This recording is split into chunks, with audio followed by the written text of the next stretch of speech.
7 days from now, you could wake up and notice something is different. Not dramatic, not overnight magic, but different. The stiffness in your fingers, the kind that takes 20 minutes to loosen up every morning, is less. Your energy after your morning coffee holds steady past noon instead of crashing by 11. Your stomach feels lighter after breakfast. Your joints move with less negotiation. And your blood sugar, which your doctor has been watching with raised eyebrows for the past year, is finally trending the right direction. Now compare that to this morning. You got up and the same familiar ache was waiting, the same sluggish start. You made your coffee the same way you always do, the way you've been making it for decades. And somewhere around 2 in the afternoon, you hit that wall again. The one you started accepting is just how things are at your age. Here is what I want you to understand today. Between those 2 mornings, the difference may come down to 3 small objects sitting in your kitchen cabinet right now.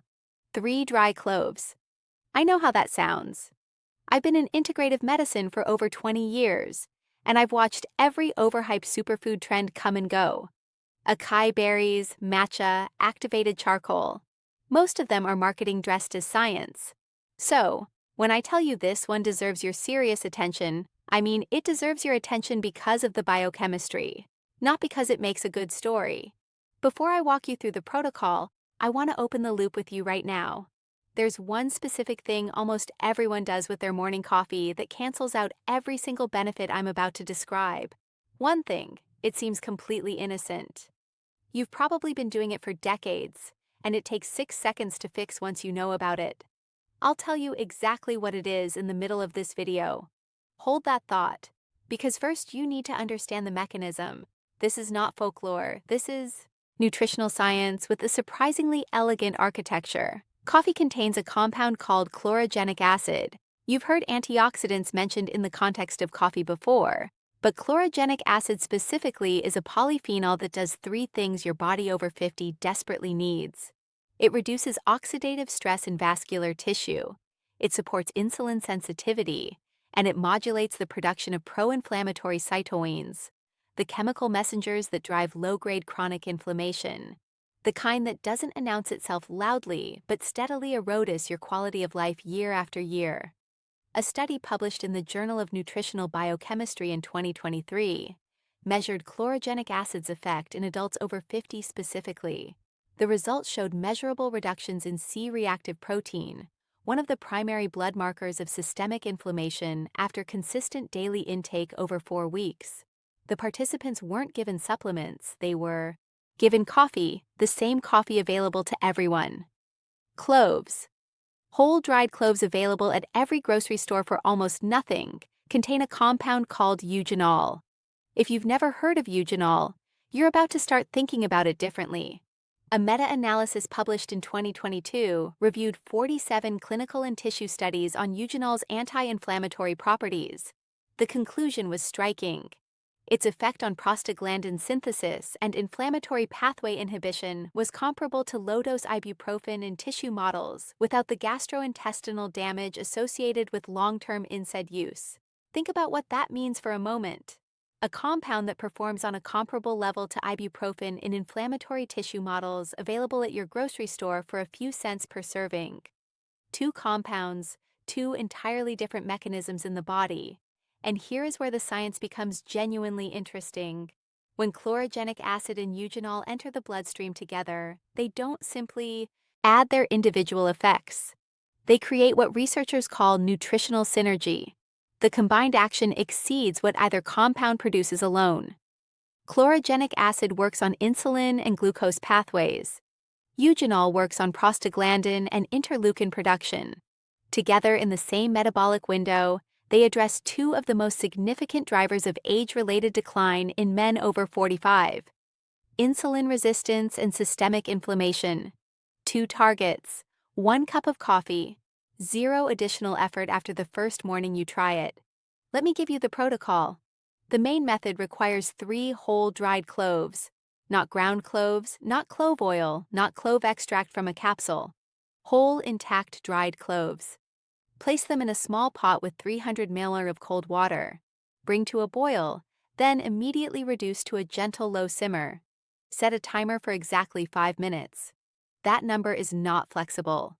Do not simmer for 10 minutes. Do not wait until the water smells right. 5 minutes. I'll explain the chemistry behind this boundary in the section on mistakes, and it's not a minor detail. After 5 minutes, remove from heat. Use that clove-infused water as the brewing base for your coffee. Pour it through your coffee maker, a French press, or a pour-over, whichever you normally use. Brew it exactly as you always do with that water instead of plain water. That is the complete main protocol. Under 10 minutes of preparation for a meaningfully different morning. The cost per serving, depending on where you buy cloves, is somewhere between 3 and 8 cents. There is also a fast method for time-constrained mornings. Take 1 whole clove and press it firmly against a hard surface with the back of a spoon, enough to crack it open without crushing it into powder. Drop it into your already brewed hot black coffee. Let it steep for 3 minutes. Remove the clove before drinking. Bioavailability through this method is roughly 60% of the main protocol. Still meaningful, not ideal, for the full compounding effect, but considerably better than regular coffee alone. On mornings when 10 minutes isn't available, this version keeps the protocol running without interruption. Now, what happens inside your body after that first sit?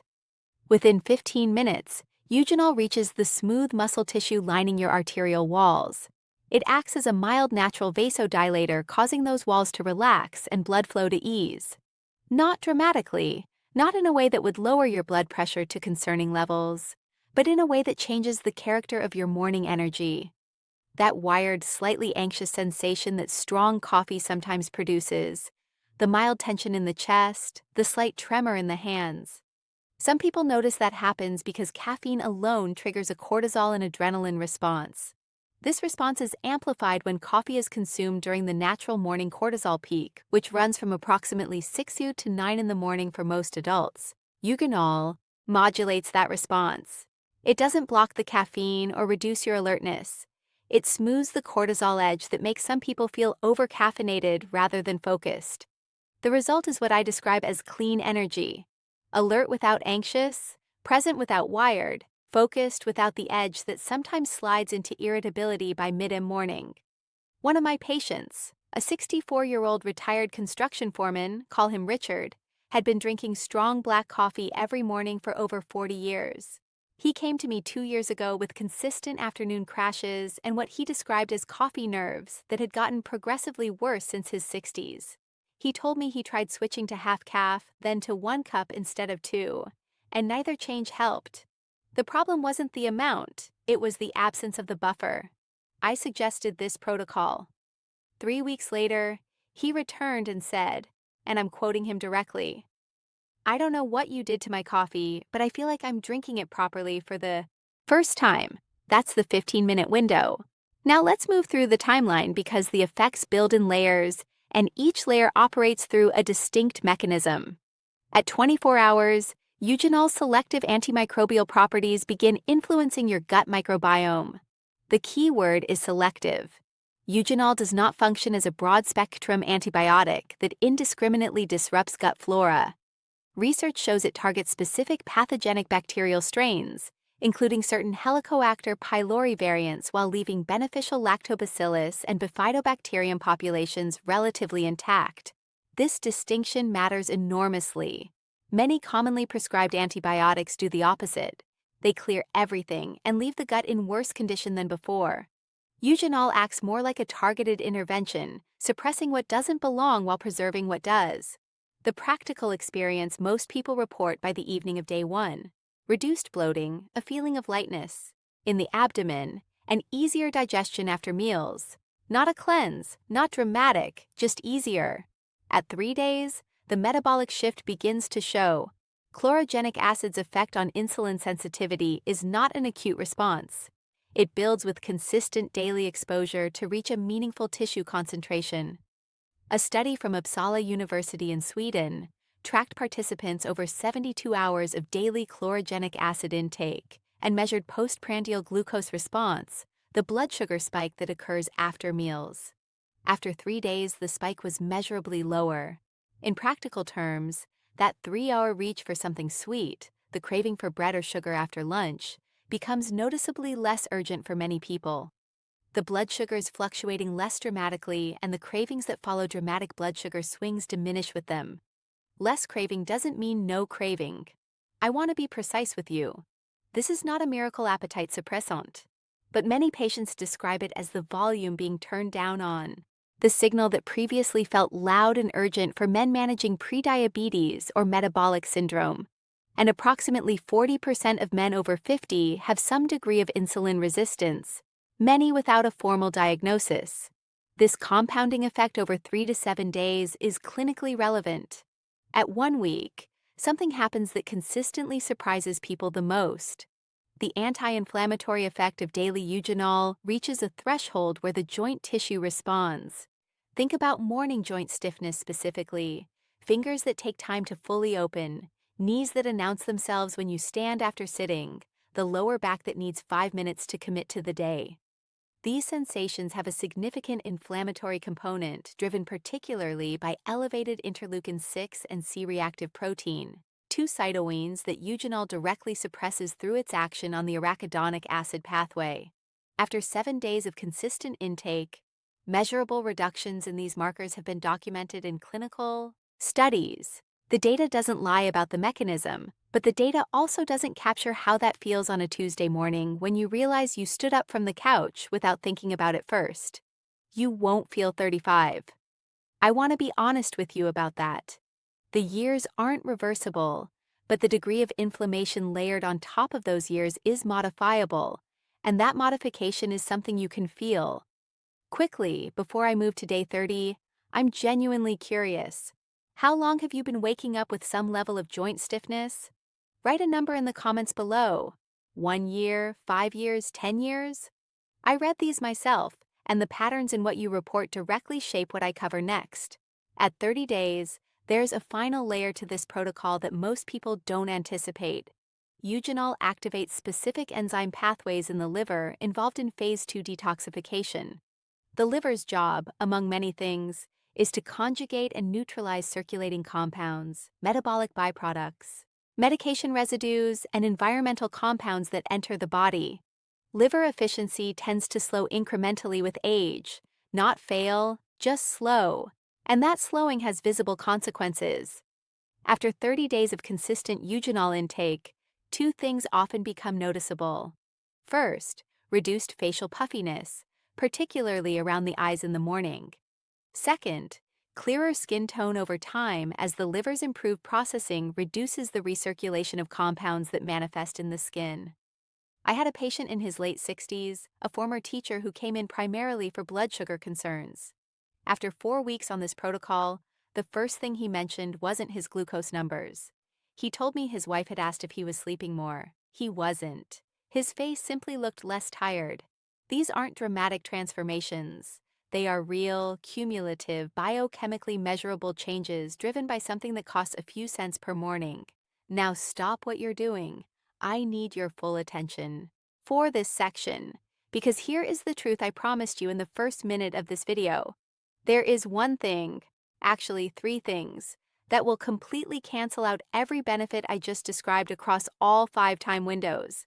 And for a significant portion of people watching this, at least one of these will apply. The first, and this closes the loop I open at the very beginning, is adding milk, cream, or any sweetener.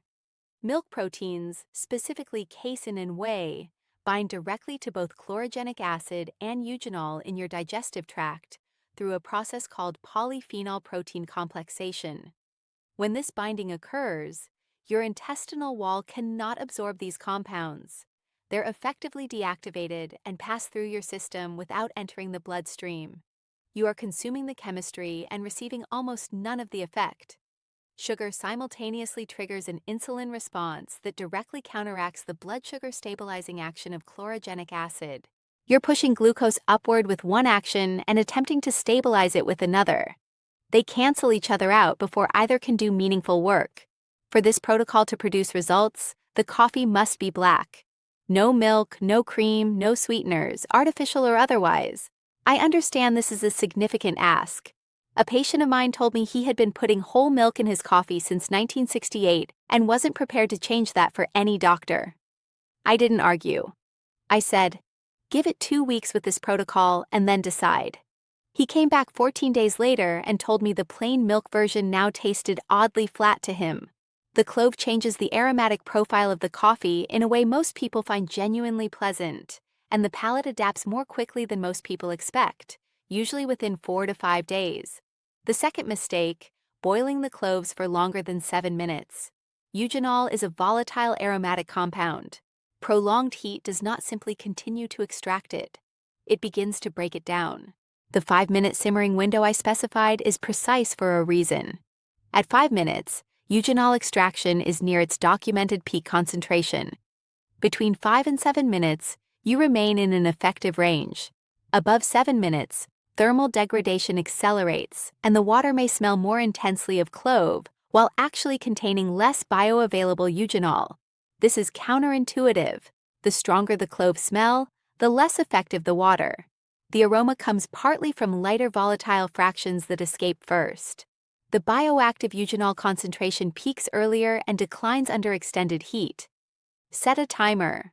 5 minutes exactly. Not until it smells right. Not until it looks a certain color. 5 minutes. The third mistake is the most common and the most correctable. Inconsistency. Every mechanism I described. Insulin sensitization building over 72 hours. C-reactive protein reduction compounding over a week. Liver enzyme activation developing over a month. These are not acute effects that occur once and persist. They require daily exposure to maintain a threshold concentration in your tissues. 3 cups per week gives you perhaps 20% of the benefit I described. 1 cup every morning for 4 consecutive weeks gives you the full compounding effect across every timeline. Consistency is the protocol, not the close, not the brewing method. Consistency. Before we close, there is one important note for a specific group of you. If you are currently taking anticoagulant medication, Warren, Clydogril, or regular aspirin therapy, please speak with your physician before beginning this protocol. Eugenol has mild anticoagulant properties. In combination with blood-thinning medications, that interaction needs to be individually evaluated by someone who knows your full medical history. Similarly, if you have active gastric ulcers or chronic gastritis, a brief conversation with your doctor before starting is worthwhile. Clove compounds are well tolerated by the vast majority of people. But if your stomach lining is already compromised, proceeding with your doctor's awareness is simply good practice. For the majority of men watching this combination is well tolerated and safe. But if those specific conditions apply to you, that conversation matters. I'd rather you do this right and sustainably than rush in and have a reason to stop. And as always, everything in this video is educational information based on published research. It is not personalized medical advice. Your doctor should know what you're adding to your daily routine. That's not a disclaimer I'm reading to protect myself. It's genuinely good practice that reflects how functional and conventional medicine work best together. Here is where we are. 3 dried cloves. 300 milliliters of water. A gentle simmer exactly 5 minutes. Coffee brewed through that water. Black every morning. That is the complete protocol. Over 1 month of consistent daily practice. Steadier energy in the morning without the anxiety edge. Better digestive comfort. More stable blood sugar and reduced cravings. Measurably less joint stiffness in the morning. An improved liver processing efficiency that shows up in your face and your skin before it shows up in your lab work. Not a miracle, a mechanism. One that costs almost nothing and takes under 10 minutes to implement starting tomorrow morning. One more thing, and I'm asking genuinely, not as a prompt. If you decide to try this for 2 weeks, come back and leave a comment telling me what you noticed first. Was it the energy quality, the digestion, the joints, the afternoon crash that didn't come? I track these responses carefully, and they directly inform what I cover in upcoming videos. Your experience is data, and I take it seriously. If today's video was useful to you, a like helps other men over 50 find this kind of content. The algorithm doesn't know this video is relevant to them unless enough of you signal that it mattered. It genuinely affects reach. I covered the optimal timing for your morning coffee in detail in another video. Specifically, how the cortisol window affects how coffee metabolizes differently before and after a certain hour, and why most people are drinking it at exactly the wrong time. If you want the full picture on morning coffee timing, that video is linked in the description, and it builds directly on what we covered today. I'll see you in the next